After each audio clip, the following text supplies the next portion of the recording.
నువ్వు చేయవలసిన పని నువ్వు ఎప్పుడైతే చేయడం ఆపేస్తావో గొప్ప అనర్థాలు జరుగుతాయి. నేను అంటాను, నీవు నేను మనమందరం కూడా యుద్ధములో పోరాటం చేయవలసిన వారు. ఇది కృపాకాలము, ఇది యుద్ధములో పోరాటం చేసే కాలం. ఇది మన పోరాటం ఏ పోరాటము అంటే దివారాత్రములు ప్రార్థన యోధులు మనం. స్తోత్రం చెప్పండి గట్టిగా, రెండు చేతుల దగ్గరగా స్తోత్రం చెప్పు. నీవు నేను మనమందరం ఏమై ఉన్నామంటే ప్రార్థన యోధులమై ఉన్నాం. ఇదిగో లోకం కొరకు, దేశం కొరకు కన్నీళ్లు గార్చి ఉపవాసం ఉండి జీవితాలు త్యాగం చేసుకొని లోకంలో ఎంతో మంది ప్రార్థన చేసే ప్రార్థన యోధులు ఉన్నారు. లోకమంతా కూడా ప్రార్థన చేస్తున్నారు దేశం కొరకు, లోకం కొరకు. అయ్యా, నీ రాకడ సమీపంగా ఉంది, నీ రాకడ ఎప్పుడు వస్తుందో మాకు తెలియదు.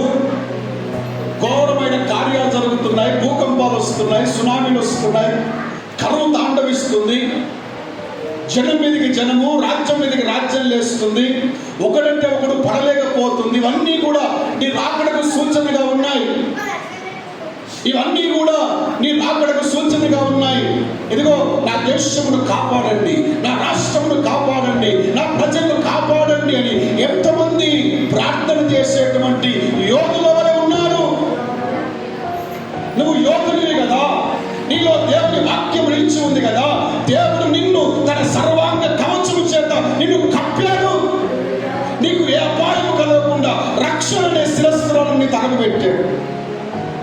నీ నడుము పడిపోకుండా సత్యం అనే తట్టిని కట్టాడు.